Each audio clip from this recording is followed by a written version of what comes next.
Okay. Welcome to the Representation Station.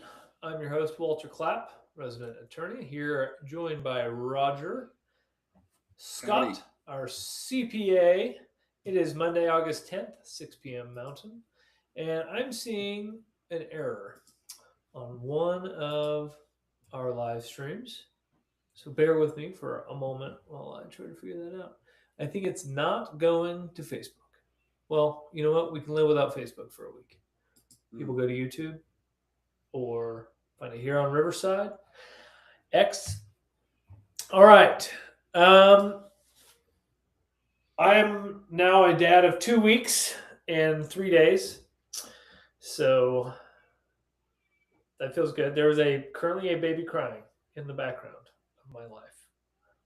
Mm. Can What, you hear what? her? No, I can't hear it at all, actually. Oh, you can't. Okay. But I mean, as we talked briefly before the show started, and we're going to, I guess, is as good a reason as any to lead with that issue is the Yeah. executive order Trump did today. And so, my Yeah. question to you, as a new parent, is what is your view on vaccines for your child? It'll be upcoming sooner than you think. Yeah. No, I mean we've been wrestling with it.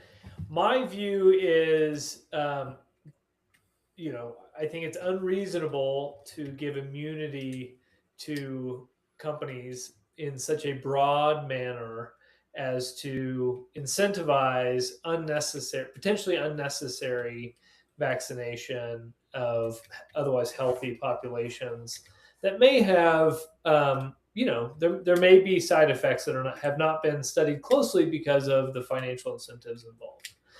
That's my view, and so I'm skeptical, right? I'm an attorney, and so when you give a liability waiver to an entire group of industry for a specific type of product, my red flags go off, and so I learned this when learning about the flu vaccine when I worked on the Hill, and they only cover a relatively small percentage of the affected population. If you're elderly, right, and you're at risk, absolutely. But as a healthy young person, does it make sense? No, I don't think so. Um, my mom often talks about the fact that the only time she's gotten the flu is when she took the flu shot, and a lot of times things are it is always wise to follow the money, I guess is what I'll say when discussing vaccines and kind of the controversy. Yeah, are they a miracle in some respects? Absolutely, 100%. Yes, but miracles also come with a lot of money, right? It turns out when you invent a miracle, you create a very very large center of gravity of financial wealth and of kind of institutional fortitude. And there clearly is I think there's reason for reform. There's reason for discussion. This is, a law in the 80s that a capped Congress passed, and it shouldn't be dealt with by executive order. I mean, I think that's one area where you and I certainly are going to agree, right? Like Trump signing executive orders and them going back and forth.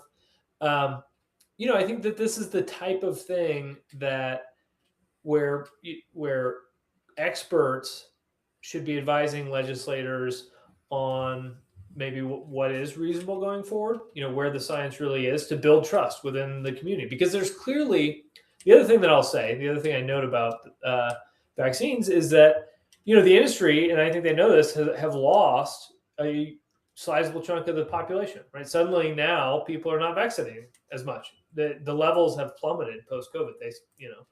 For better or worse, somebody screwed up somewhere, right? And I think the way to get rates back up, especially for like the measles vaccine, like I think the measles vaccine is very important. People should be getting vaccinated against the measles. Um, that rate would go back up if we separated it, or I think if we had an uncapped house advising or at least overseeing, right, what seems like an otherwise radical change, a radical departure. Um, so Obviously, I think that I've come to the conclusion that Trump is kind of this like he's like a mob the mob boss's uncle, right? Um, Idiot cousin. and so do I and I don't know what sort of crazy things he has on RFK Jr. Is you know clearly I don't trust everything that comes out of anyone's mouth, and unless I have reason to trust it. And in this particular situation, I think that um, there's enough distrust on both sides, right? That it needs to be rebuilt. I think everyone can agree on that, right? We're not the vaccine industry is not overflowing with trust right now, and so I think that there's an opportunity, right? Like the vaccine industry should be pro uncapping the house.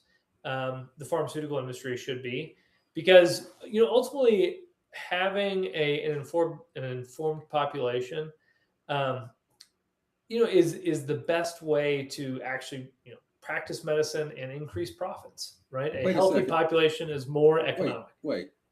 Are you suggesting that there's a lack of information available to people now, and that's the problem? Is that what you're suggesting?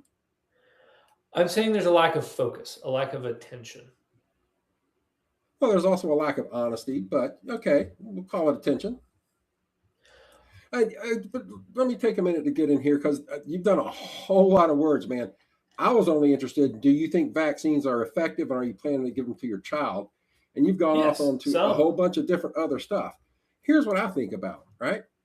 I Yeah. think about the decrease in childhood mortality. I think about all the Hmm. gravestones of children who died before adulthood prior to the advent of vaccines. All right. Uh-huh. And now, And after all other that, after medicines. decades and decades of experience with these successful vaccines, now people are suddenly skeptical. Now, this idea of too much profit and pharmaceutical, that's not a, I'm not going to say that's not real. That's a real thing, but that's present across all industries, right? There's a lot of that stuff that No, goes on. no. I'm This just is the talking only about one the with effectiveness of immunity. vaccines. I'm talking about why do we suddenly think somehow that they're not effective? How did that happen? Why has it only happened It's in the not that last they're 10 or not 12 effective. It's that years? they're not safe. The allegation is that they're not safe. If they were safe, they wouldn't require immunity from And Congress. okay, and so okay, I don't disagree with taking away the immunity. That's fine. You want to take away the immunity? That's not the issue. My issue is the effectiveness. You know, once again, I'll use this phrase that I've used before. We Americans are victims of our own success. We've been so Mm, successful in a lot of different areas that we've lost focus on the fact that we are animals trying to survive on a hostile planet, right? People just yep. don't have to struggle for survival anymore. People don't have firsthand experience with someone who, few people have experience with someone who has had polio in their lifetime. And there's Yeah. fewer and fewer of those with each passing day. Mitch McConnell may be one of the last. Uh, Mm, all these terrible diseases that were more or less eradicated because of vaccines. Now they're coming back because of skepticism, and the skepticism has happened since what? When did that start? Widespread. It started with MAGA, started with QAnon. I don't. So Widespread. actually, I think it started with the hippie left in the '70s, but you know, what I will acknowledge is that COVID and the rise of MAGA coincided, and certainly that time frame has accelerated the skepticism. And what I would say is that you were right. I think that it's not about the benefit, right? It's that I think the risks have been intentionally hidden or obfuscated, and doubt with respect to the risks was not allowed to be asked, right? It was tantamount to social suicide to question the safety of vaccines, which I think is just untenable in a republic, right? Like you would expect that such things in communist China. Well, Um, can I ask a question? but we have a different risk reward, kind of informed consent model of representation here in America, and the you know I, my perspective is that there very much is an opportunity to heal both sides. And it's not, it's not one side's fault. It's not one industry's fault. It's not, one person's fault. It's certainly not Donald Trump's fault. But this is an issue where we do need healing, right? I mean, I think that's where we, again, agree, right? Here's a question. Have you heard? I've certainly heard the news that there have been dozens, if not hundreds, of studies, large-scale studies by respectable organizations around the world over decades on the subject of vaccines and safety, and in some cases specifically, do the vaccines cause autism? And there's never been a link proven. At what point will the vaccine skeptics say, okay, we asked the question, we got the answer, we were wrong, let's move on? When do you think that'll happen? Well, I don't think many of those studies have been conducted. There have been studies. There have not been double-blind, placebo-controlled safety studies on many of them, if not, I think most. I think some of that work is underway. I think one study that looked at like all-cause mortality and sickness in kids, vaccinated and unvaccinated. There's a whole documentary about this called An Inconvenient Study. It was, I think, associated with the Ford Institute, and it got buried when it came out with findings that people were sicker when, so my concern personally is about it is about the schedule itself. It's about how many vaccines you're overlapping with each other, and how does one's immune system cope with that? Because clearly taking 3 vaccines is different than taking 3,000, right? Like, would somebody recommend taking 3,000? And so, I think that's where some of the questions lie. And I think it's, again, I think I'm not doubting the polio vaccine or the measles vaccine.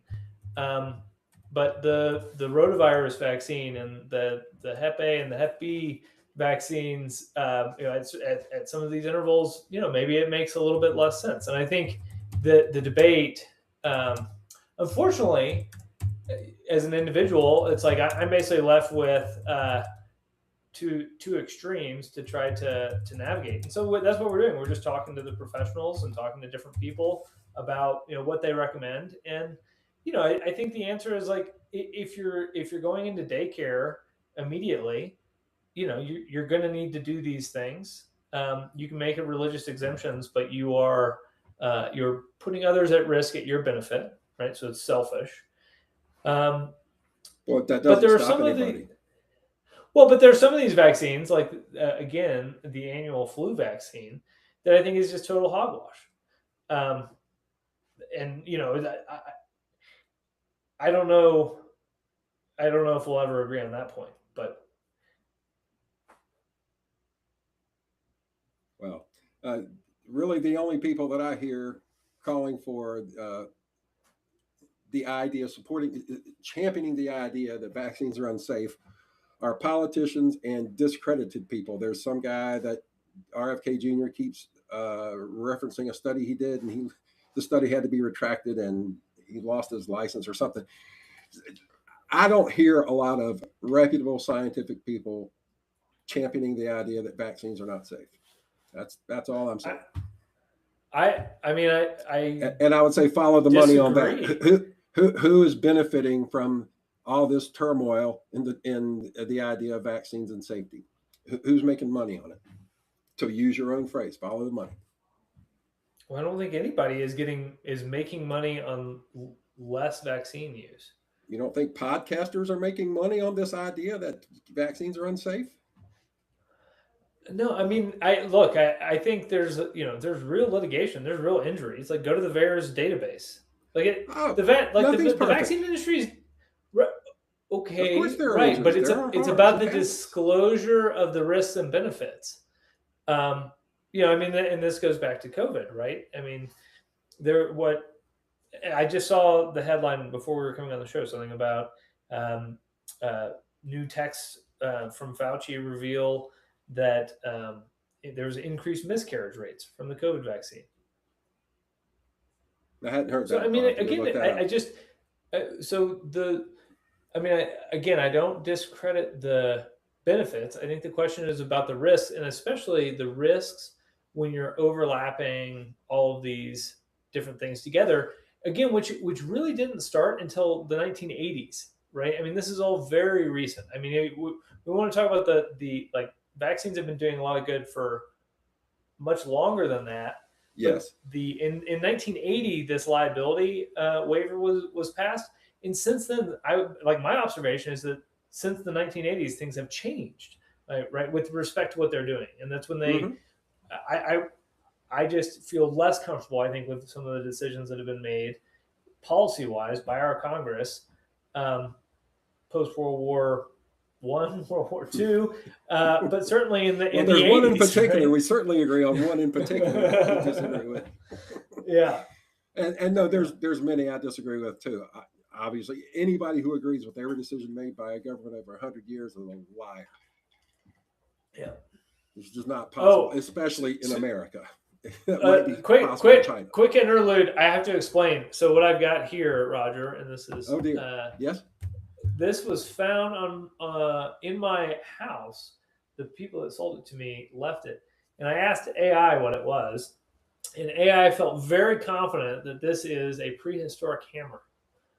So this ring that you see around here Yeah. is made to be held. It makes this perfectly kind of fit in my hand, and so you can imagine beating nuts or skulls or whatever.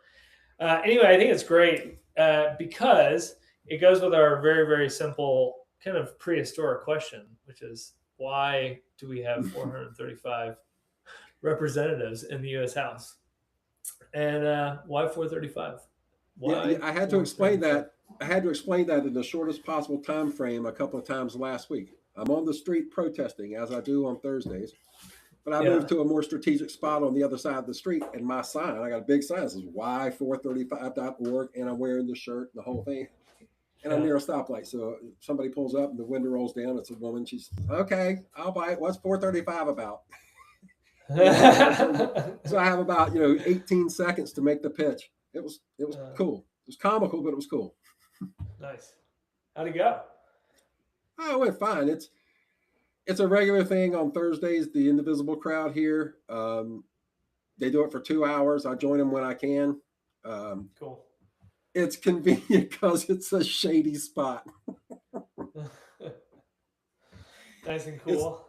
It's the sidewalk right along the front of the city park, and it's in the shade that time of day for most of that 2 hour stretch. But that's why I go to the other side, because that side gets shadier as the afternoon wears on. Because I'm hostile to the sun. I surfed when I grew up. I've already absorbed enough sunshine for 3 lifetimes. I don't want any more. I avoid it at all costs. Oh man, I love the sunshine. Oh, I love it too. I just don't want it on my skin. Without the sun, we'd be really screwed. Yeah, I love the sun. I love all the stars. All the stars. Our sun is particularly important. It's actually the reason I care about uncapping our house is because our sun is threatening to wipe out our nation's electric grid, and we really need a competent Congress to fix that problem. It really takes nothing less. So, in case you haven't heard me say that in a while, reason number 436 to uncap the house. Okay, well, yeah, I agree. That's a good reason to uncap the house. I'm just trying to figure out how the hell the house is going to stop the sun from doing what it wants to do. Oh, we basically just need a giant infrastructure project. So we need an infrastructure bill that rebuilds our grid to we'll have to wait account for for the Democrats AI. to be in the White House. So it's basically like a giant underground server farm, nuclear underground tunnel network in America to make us, more like Switzerland, less like Europe. More like Edmonton. Edmonton. Yeah, and the province, Calgary, Edmonton. Yeah. Yeah, Edmonton Canada. is so far north. Winter up there is brutal. They have a network of tunnels underneath this. They have a whole city underneath the city for people to get around in the wintertime. Alberta, that's I've it, heard. Edmonton, Alberta.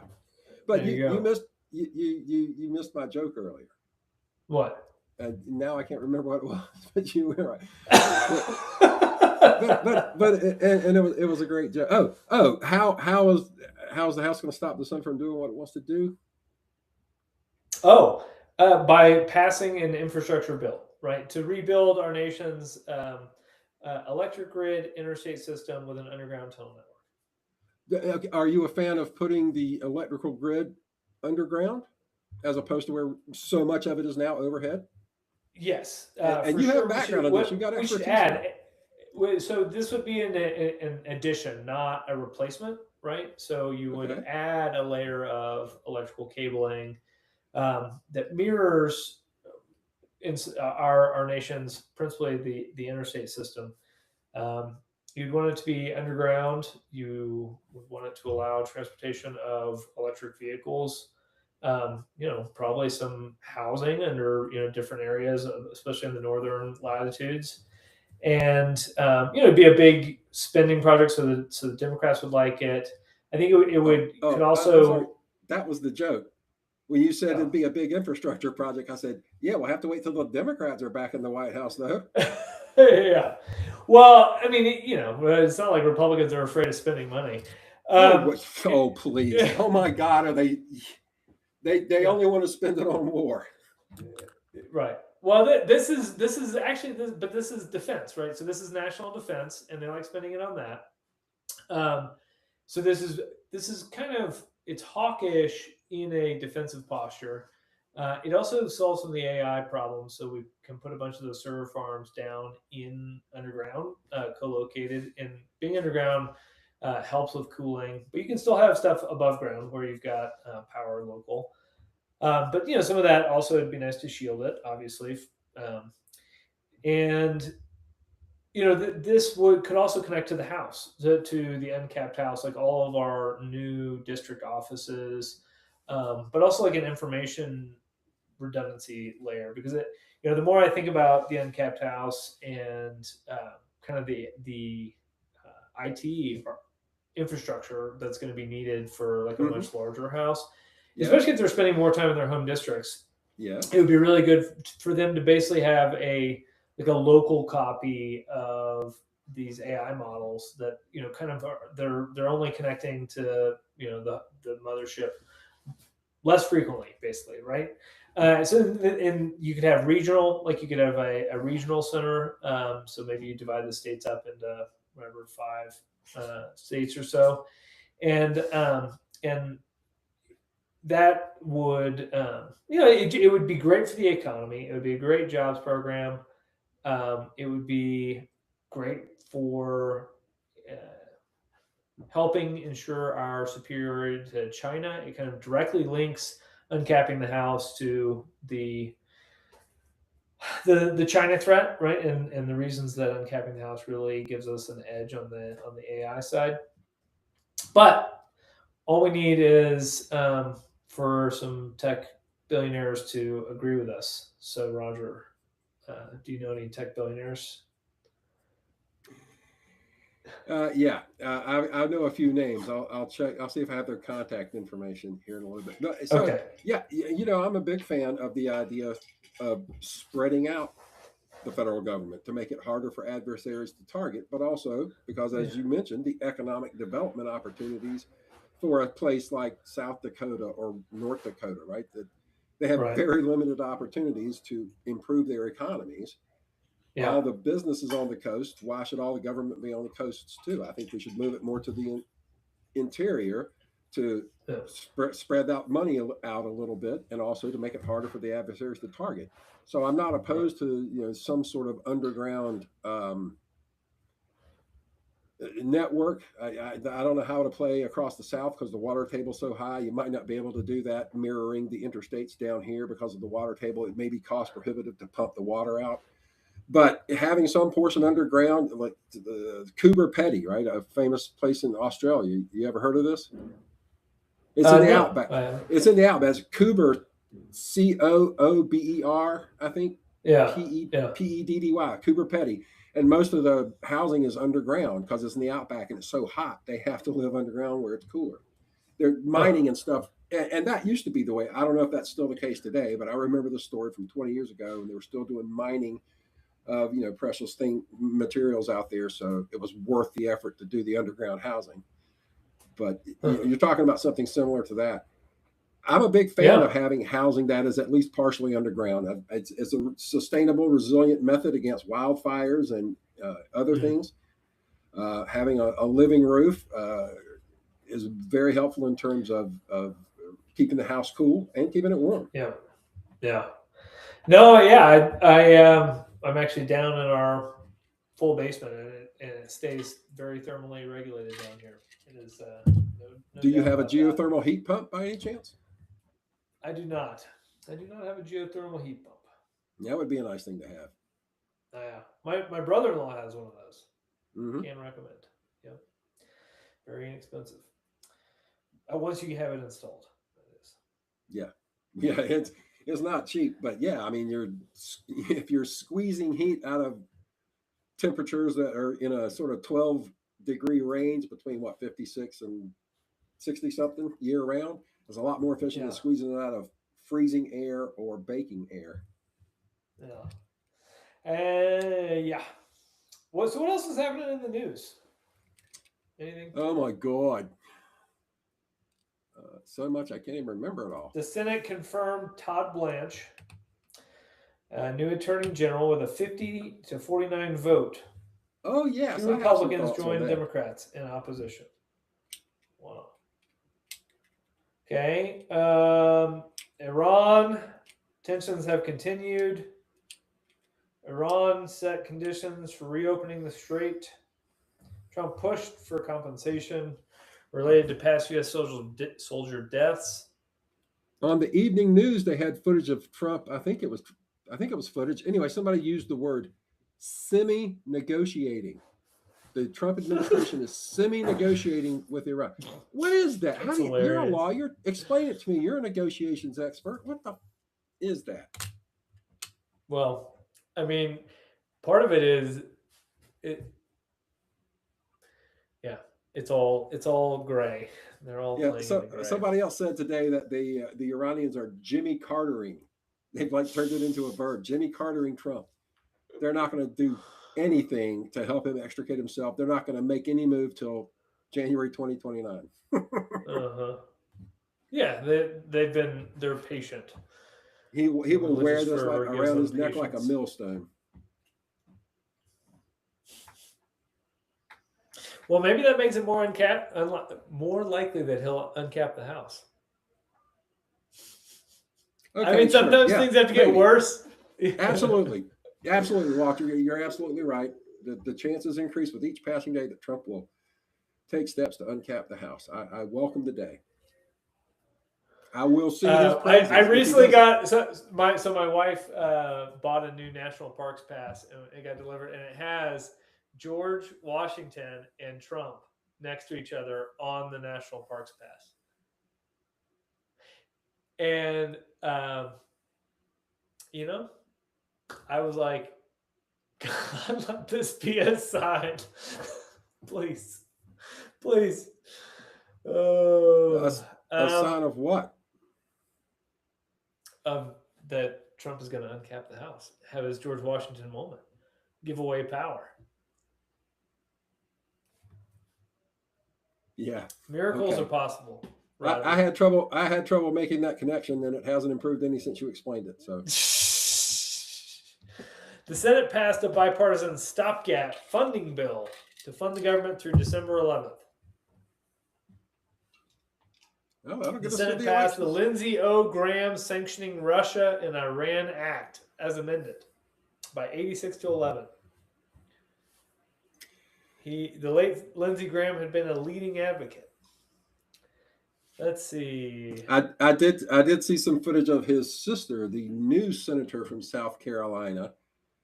Apparently, she is all on board with eliminating the filibuster to do whatever Trump wants.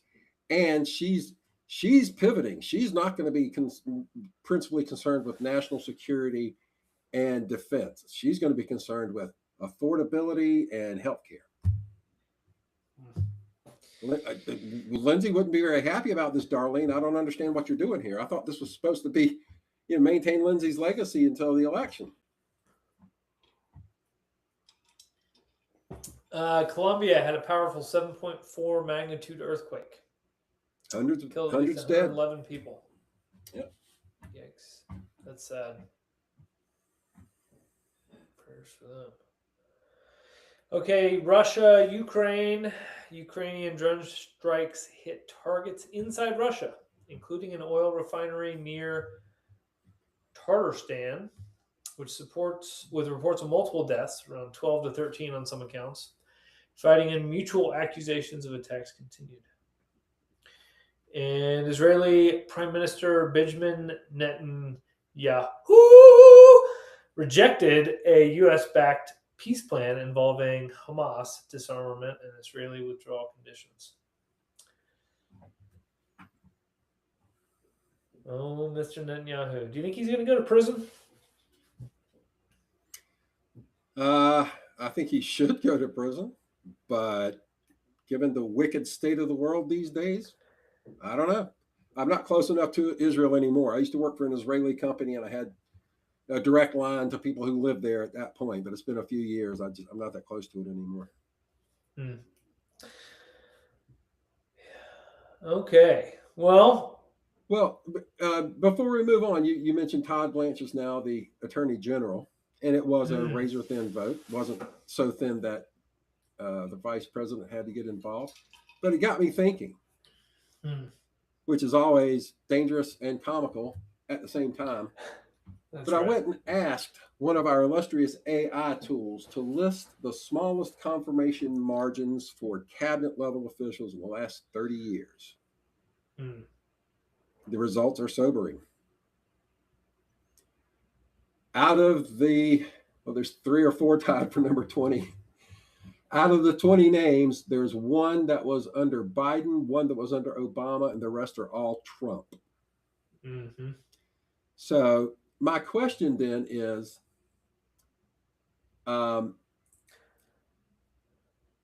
because Trump is nominating such extreme individuals that they have these extremely close votes again and again and again, and this is both his first term and second term and covers the whole thing.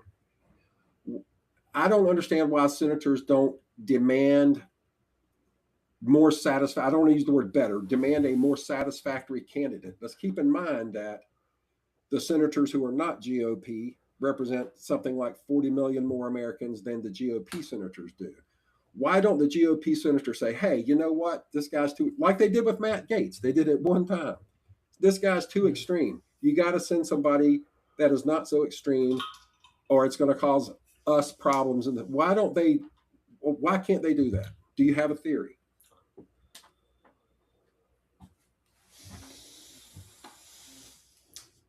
Well, some of the senators are afraid of losing to Trump in a contested primary if they stand against him. And some of them are, are standing for re-election, a third in any 2-year cycle. They also, some of them genuinely like Trump, or at least some of the things that he's doing, or their donors, or whoever is informing them likes some of the things that he's doing, such that they don't want to stand in the way, so they genuinely align. And they don't see, at the end of the day, they're self-interested in that. They don't see the lasting damage that they're doing to the country, right? They're short-sighted, despite being senators. And so they're not willing to stand up and lose their status and position, or they're not willing to risk it. And so, when you put somebody forward, unless they know for darn sure that they're gonna win and they're not gonna stand alone in winning, and they don't have to put their neck on the line, they're not gonna do it. Yeah, like we he saw this has. with once again, Collins and Murkowski were allowed to vote no when it didn't matter. Once again, I mean, his daughter is the chairwoman of the party. You know, right? Like Trump and what it means to be a Republican today are not dissimilar, at least legally, right? I mean, like, well, the current chairwoman of the RNC is his daughter. So mm-hmm. that is, you know, if there's ever a question about, you know, standing in line, right? There's only one line in the Republican Party, right? It doesn't really change. It's just whatever Trump says. You know, the So, Democratic so, Party, there's all these lines that you don't really know what they are unless you're in the know. so, why are you still in the Republican Party? Why don't you go independent? Well, you know, I think that if the right opportunity presented itself, you know, a third party is not unwise. Um, you know, my I belief. think you mean a fifth party. Three's not enough. You mean a fifth party. Well, I accept your apology. yeah, you know, I think that I mean, maybe it's the uncapped party, because that sounds like a great time. Yeah, I'm going to be in 2 nights. The Democrat nominee for NC 9, I think is 9, whatever district I'm in. The Democratic nominee is going to be speaking here in town. I'm planning to go. I've RSVP'd. I've invited him once to join us on this thing, like we've had other congressional candidates, like we had the Senate candidate from Alabama early on Yep. when we were all no cap, you know. And so when I got the text inviting me to this, I was like, yeah, I'll come. But oh, by the way, blah blah blah blah. Try to get him on our show again. We'll see. Cool. His name's Richard Ojeda, Ojeda. Mm-hmm. He had elective office at the state level in West Virginia back in the day. He's a retired major, and he's got a lot of energy. He's a very in your face kind of guy. So I'll be interested to see, you know, the back and forth between him and Richard Hudson, our current representative, who is the chair of the RCCC, the Republican Congressional Committee, Campaign Committee. So his job is to get a bunch of the Republicans elected, and I'm hoping he loses the election. He won't respond to me at all.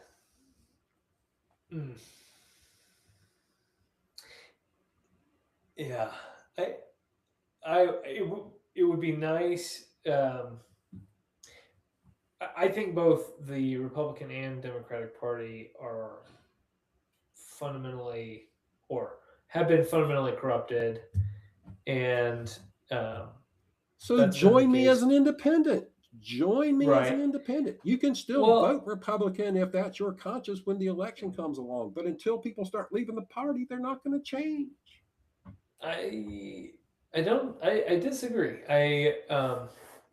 You know, I think I work with what the hand that I've dealt.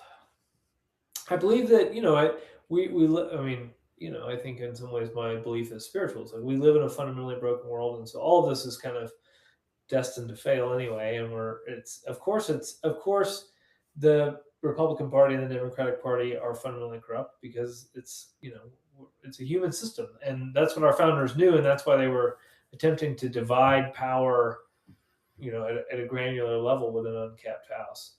And right. You know, it's because it protects against things like, you know, these parties that have kind of extrajudicial powers in some ways. Yeah, they have they set the calendars for elections or for primaries anyway. Why should they get to set the calendar for someone running for state office? The state should set the calendar. Yeah.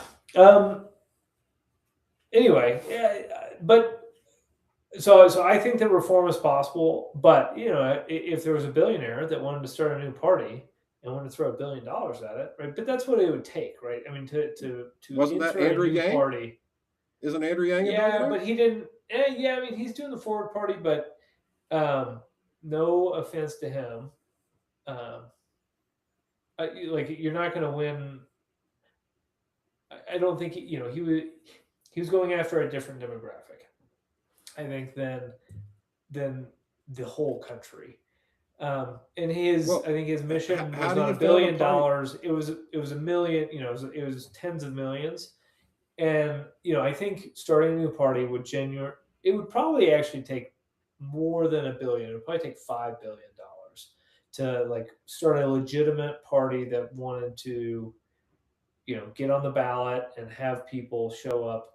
And that I do think it does seem like maybe we're at a juncture where it could make sense, right? Like where if the like all the people who are upset, if you could capture all the independents and the libertarians who are disaffected and the Republicans and the Democrats and the people that left a long time ago,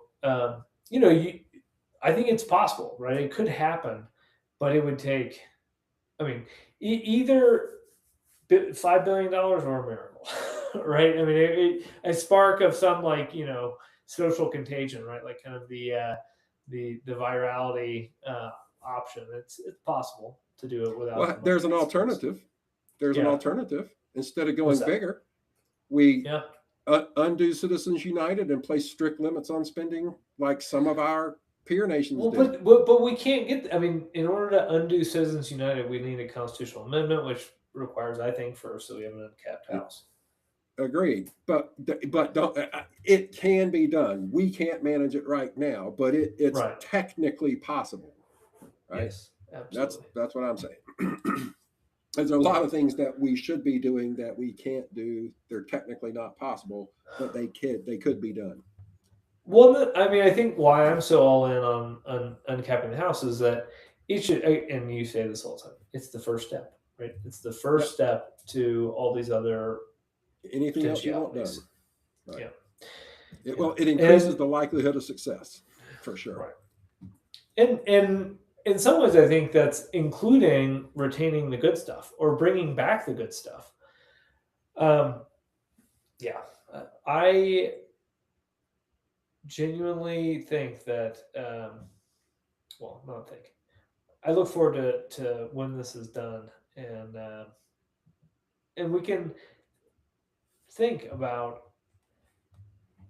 all of these possibilities about what we can get done. Right, like once we uncap the house, right, thinking about like the laundry list of things that to make this country better.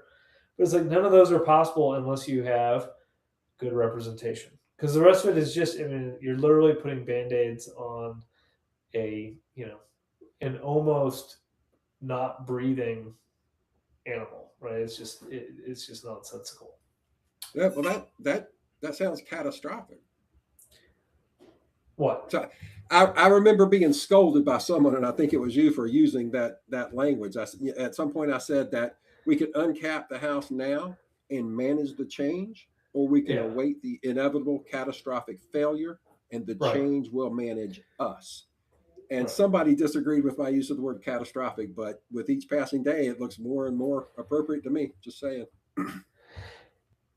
Yeah, I mean it's hard not to see how this doesn't like devolve into partisan like legal warfare of arresting one side arresting the other side arresting the other side arresting the other side until it's like just truly toxic, and you basically have to be a criminal or willing to risk criminal penalties to like be in politics, right? Because that's kind of the world that is being created right now. Mm-hmm.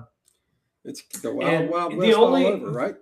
People used to right, I mean walk the around with only guns on their hips and shoot at will through town, all the murders. People got tired of that eventually. And so they said, we got to do something about guns. And whatever we did, it calmed down for a long time. We're kind of staring at the same dynamic here. It's got nothing to do with guns. That was just an analogy. yeah, no, I get it, I get it. It's about law and order though. It's kind of this sense of lawlessness that Yes, um, lawlessness, precisely. that is that's pervading society. And yeah, it's what we focus on at the foundation, right? It's as professionals, right? This idea that with society being kind of in a lawless state, it is harder to be professional, right? It is Yes. harder on everyone to perform because everyone is just kind of, I don't know, shirking. And, And and we're the most litigious society in the history of mankind. Right here, yeah, right now, baby. That's yeah, why that's at least part of the reason that medical care is so expensive in this country, because that's right. malpractice insurance premiums are not cheap. They're no joke, and the doctor's got to recover those. He's at risk every time he deals with a patient. Yeah, the insurance piece. Talk Yeah. about a whole nother. I mean, but the insurance piece is. I think it's fascinating because the numbers don't lie. Right? Like insurance is very good. The actuarial tables, all that stuff. Think about how much better of a product insurance could be if they had a much better tap in it, like a two-way model to make people take less risk, unnecessary risk. And I think that only happens in a well-represented society. And I think about this all the time. Are the speed limits in America? Man, if we uncap the house, or when we uncap the house, and if I uh, decide to join that uncapped house, the first thing I'm going to do is make the actual speed limit the actual speed limit, because we like talking about lawlessness. We have speed limits, and yet there's an unwritten rule in this entire country that you can speed probably about 10, you can probably speed about 9 miles over the speed limit 90% of the time, and you're never going to get a ticket. And if you speed less than 5 over, it's like, unless it's a school zone or a work zone, you're not going to get a ticket. You're just And not going the to, rule because goes up to 14 on the interstate. Just saying. yeah. And I mean, what a dumb system. What a dumb limit, right? You call this thing a limit. It's like a fundamental lie of our society. And on the one hand, maybe the lesson is, break the rules and invent shit, right? I mean, maybe that's the message. I think it's break the rules and break the rules and break the rules, right? Like it just Yeah. like what I mean, we should have fewer stop signs and more yield signs, and the speed limit should be a hard limit if there's a limit, and otherwise it should be drive at a reasonable speed, all right? right, that's a euphemism for accountability. There should be more accountability society wide in America, and it's not just modern America. It's been this way for decades. We've been much too permissive, particularly with like white collar crimes and that sort of thing. We need Well, more do you accountability. understand this the speed limit thing? What, like, is there a good reason that we don't enforce our speed limits?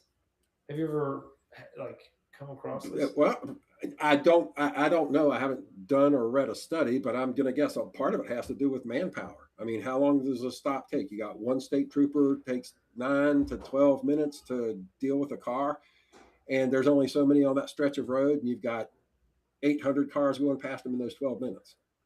Yeah, It's a but I numbers mean, game. you could also, but I mean, so the way that legislative power works is you could make, if you go 1 mile over the speed limit, it could be $1,000 ticket. If you go 2 miles over the Mm-hmm. speed limit, it could be a $2,000 ticket. If you go through, I mean, Mm-hmm. like you could make it economic to stop people, and you could stop the behavior immediately because you could make the financial pain sufficient to probably stop the conduct.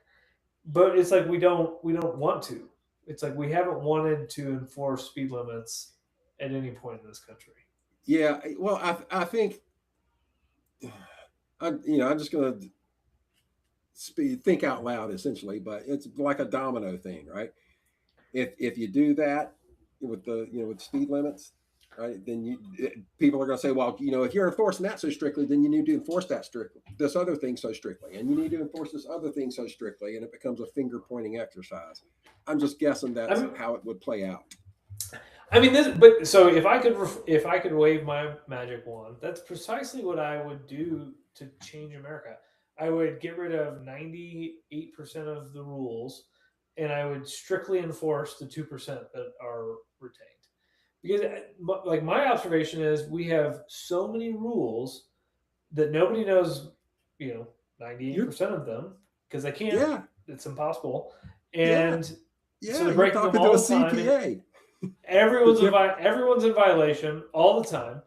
And it's like you only are actually in violation if you're a political opponent of the ruling party, right? That's like yeah, the reason that we can weaponize the legal system is because the legal system has not been quite properly adjusted, I think, at a national level.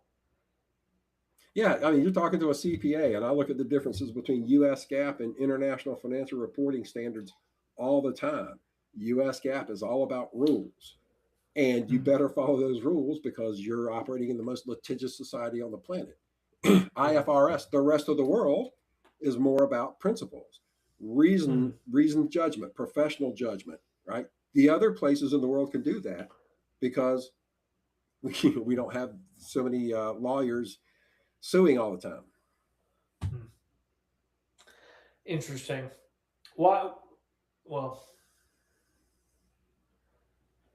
I mean, we could have national tort reform from an uncapped Oh, house. please, let's have tort reform. Yes, I agree.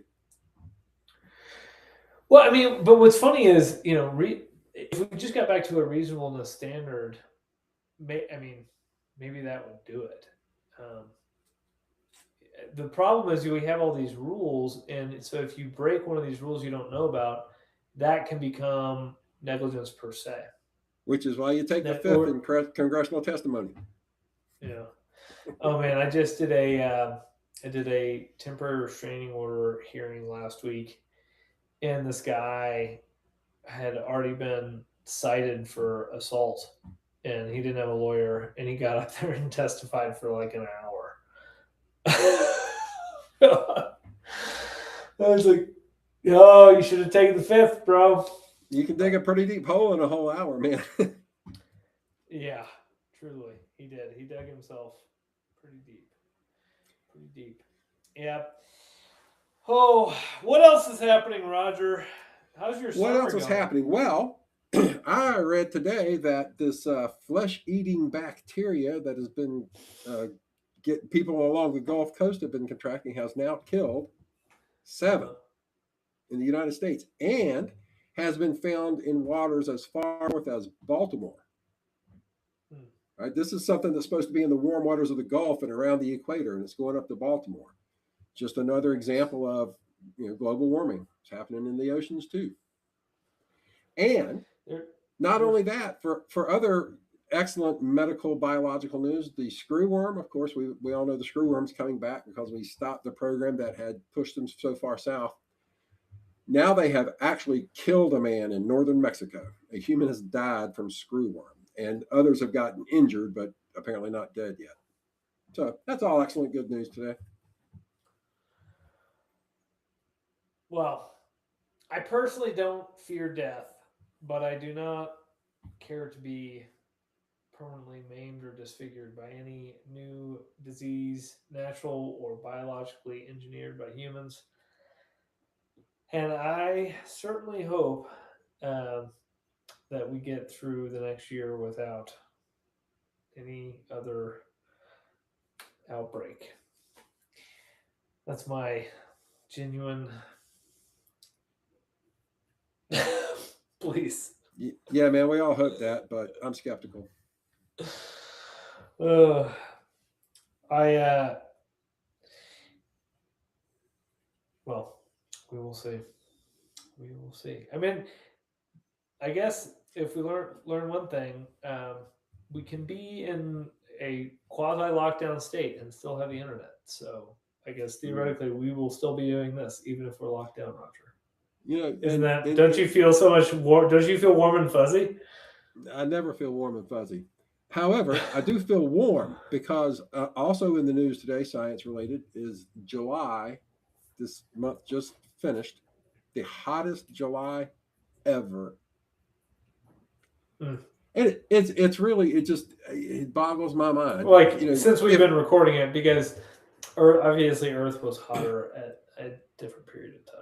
The previous record was in 1936, but the other top 4 or 5 readings have happened in the last 20 years.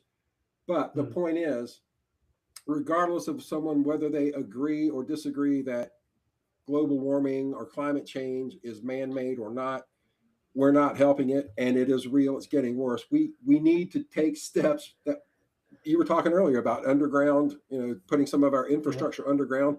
Part of that is climate-related resilience. We need to do this stuff, but instead we've got, a White House, a government, which uncapping the House would help. But we've got these guys canceling wind projects, canceling solar projects, doing away with the tax credits for solar panels and so forth, denying the problem that's staring you in the face, whether you like the origin story or disregard the origin story, just choosing to ignore the problem that's staring you in the face. I cannot understand it. I just will never understand it. Yeah, I mean, I think understanding the Earth's climate and what is going on with our Earth's climate is definitely one of the top 3 reasons to uncap the U.S. House, right? To bring a common consciousness back regarding that. Yeah, marginalize the extremists or promote common consciousness. Same thing. Yeah, I mean, it's about a shared reality, right? So climate change and vaccines are the 2 kind of scientific topics where this country really needs healing, right? We really do need both the left and the right to probably agree mostly on those 2 topics, and they currently don't. So we got to fix that by uncapping the House. Exactly. And one more thing I'll mention science related, well, actually 2 things having to do with solar panels. Recently, somebody's developed a solar panel that you can use as a glass in your window.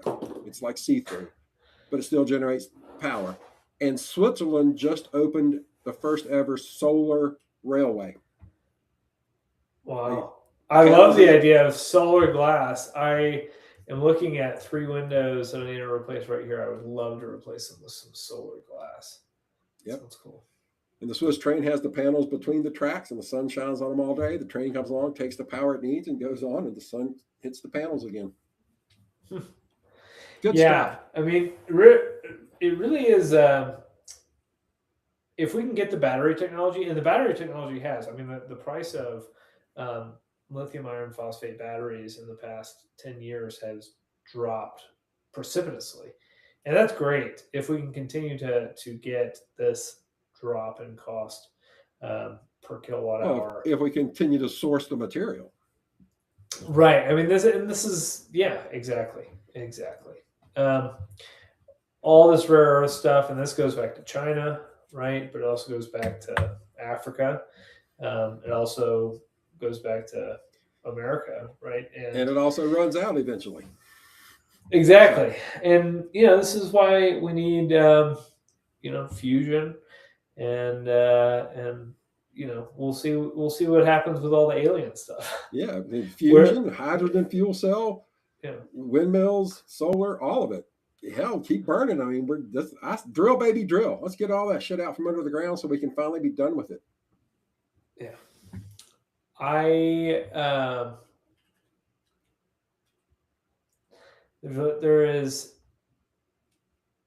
think there's a lot of questions that will be answered when we uncap the House, Roger. And you and I are going to be able to have a much more concrete conversation about a lot of these things. Yeah. So I look forward to it. August 22nd is our annual meeting. So please join the No Cap Fund. In Manassas, Virginia. Yes. Greater Manassas area. Go to the website. You can register. And the Representation Foundation will also have its annual meeting that day. And member of either organization, you're invited. If you have something to contribute, let us know. We would love to have you. You can get in touch with me at y435.org, just like you see here, y435.org.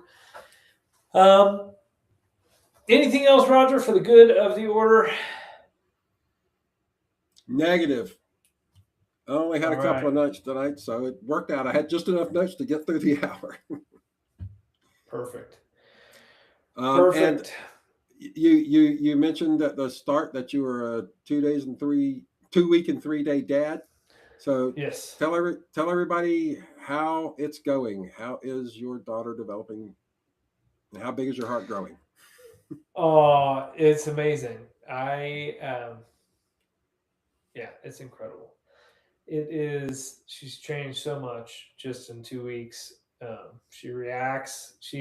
I have this specific way that she sits here with her head here, and I Mm-hmm. kind of grab her stomach because Mm-hmm. what babies get a lot is they get gas, and Sure. she loves it. She like grips. She like wraps her whole arms around my arm, and is like Mm-hmm. riding around like a little monkey, and it Yep. is very very cute. And yeah, I mean it's a lot of work, but Mm-hmm. it is like daily rewarding. Um, it's a lot harder on the moms at the beginning though, so Absolutely. it's yeah, there's no doubt Well, about yeah, that. it's like nothing else anyone's ever experienced. When you're a first time parent, that nothing really prepares you for it. Yeah, yeah. There's no course that you could legally teach that could prepare you for.